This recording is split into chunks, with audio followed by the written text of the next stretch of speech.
like a very engaging conversation, one of the most memorable conversations I've had in a long time, especially in this field.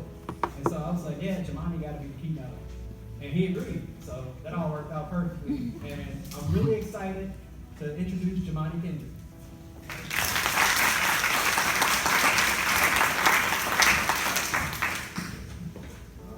That was very humbling. I appreciate that, because when Lee actually asked me, it was like, of course.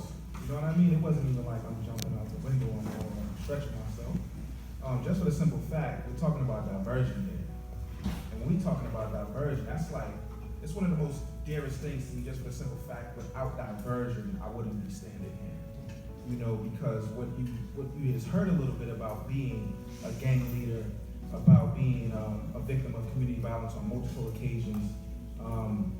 We're not going to just talk about the ones where I was actually a victim, where I was stabbed multiple times, where I was shot with a 12-gauge shotgun, breaking both arms, opening my chest, being hospitalized for 2 months, you know, and then still on a daily basis I have to maintain certain health status so that I don't have daily chronic pain, right? We're not going to talk about outside of that piece on a day-to-day where I have to walk down the street and make sure that I'm avoiding from getting killed or I'm getting injured again. And that's behind me now, but that was for years where that was my reality. We're not going to talk about where, like he said, I'm a high school dropout, 9th grade. Went for almost 4 years without going back to school and being on these corners for 4 years until I became incarcerated, where I then got a GED. And even then, when I'm incarcerated, I still didn't really realize how deep I was into the streets just yet, because it became a part of like just my daily lifestyle, right? Not till you really have a time to step back from the situation is when you can actually see it. So when we talk about diversion, we're talking about literally not what happens before the arraignment. We're not talking about what happens before the arrest. I'm talking about when somebody's gonna take me from this path and put me on this path. I'm not talking about just a system here.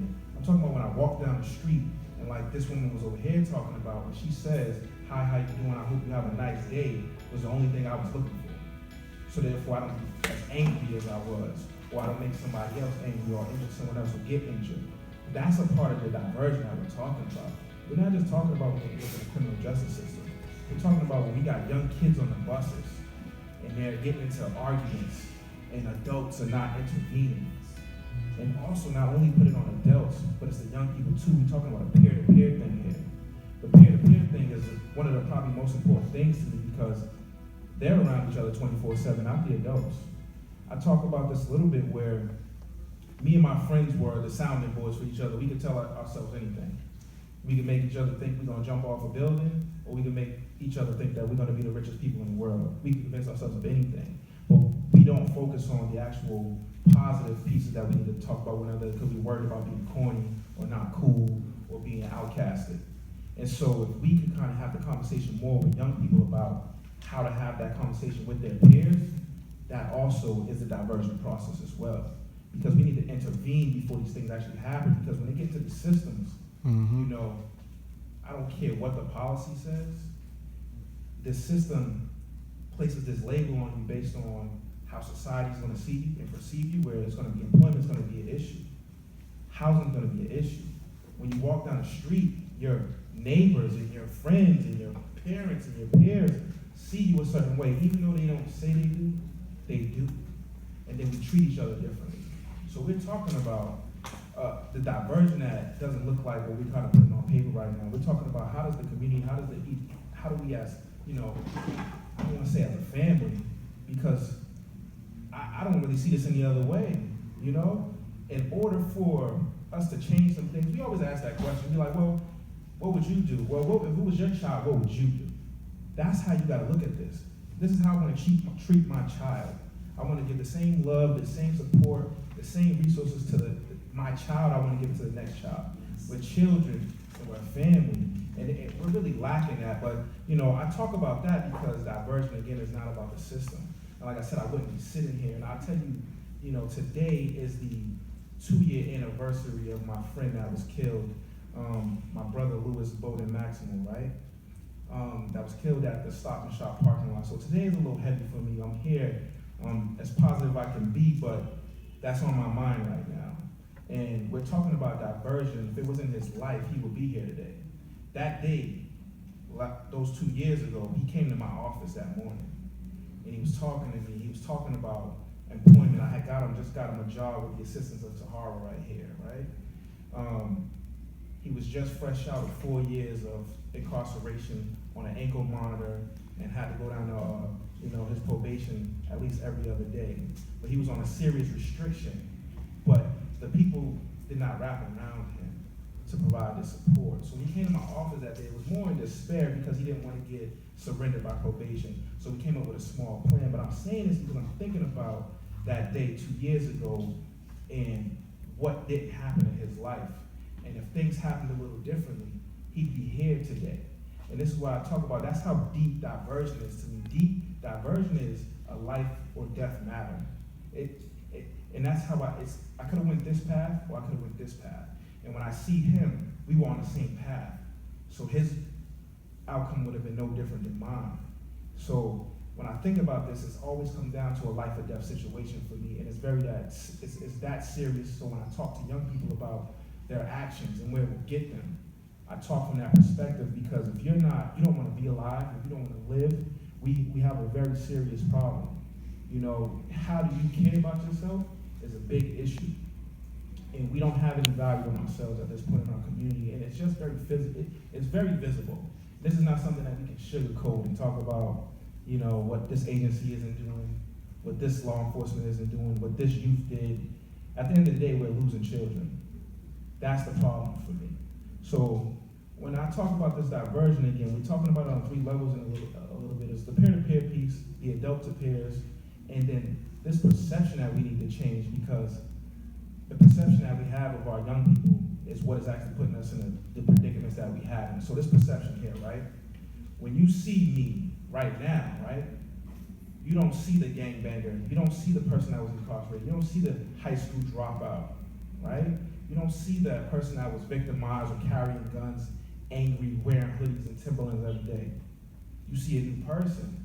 But what we don't see, what y'all didn't see in the beginning, is the person that was under all that is the person that I am today.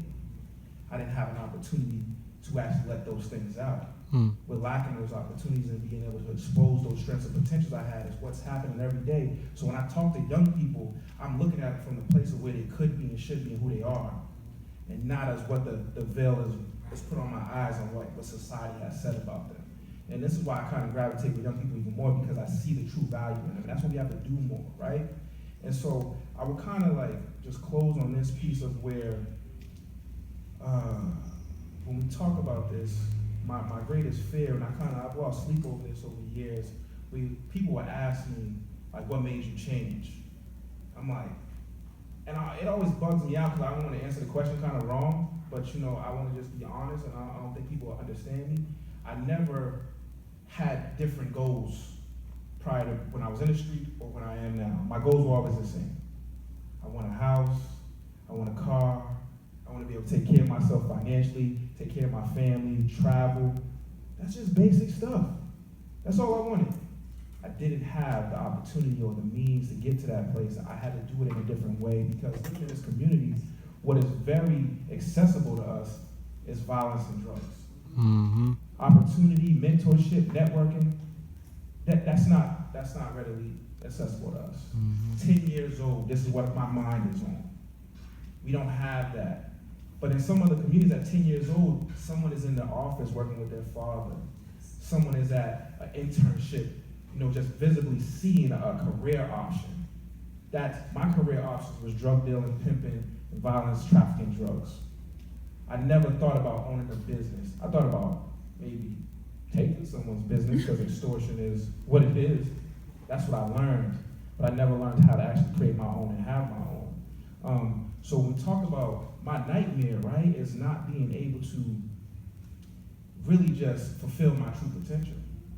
You see what I'm saying? That's something that holds me, that's my motivation, number one, but it scares the hell out of me that I don't have the opportunity, I don't have the access to actually become the person I really am.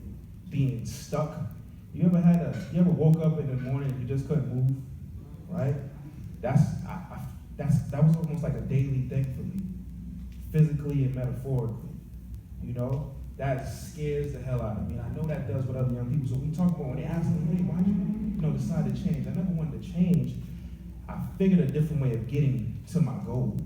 And that's what we have to do. That's diversion. How do you get that young man or that young lady to that goal? That's what we're talking about here. Help them change the path to get to the same place. Because they're going to try to get there. That just is what it is. That's just natural, right? You're going to try to get there. Help them change the way of getting there.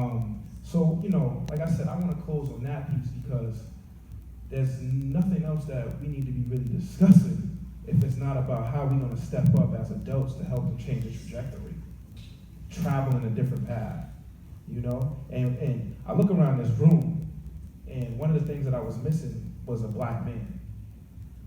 I could count right now, and I probably know every one of them in here. That's a problem. I don't really understand it, whether that's on that black man's side or whether that's the outreach on our side. But there should be more black men in here, black men in here. That's what we're missing as well. Because we're talking about mentoring and guiding young people into the right direction. And in order to go in the right direction, you need to have somebody lead them in the right direction.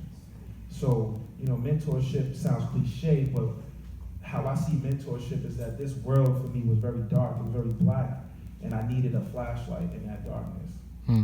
So we need to step up as more men, but black men specifically, to be more flashlights for young people. And thank you.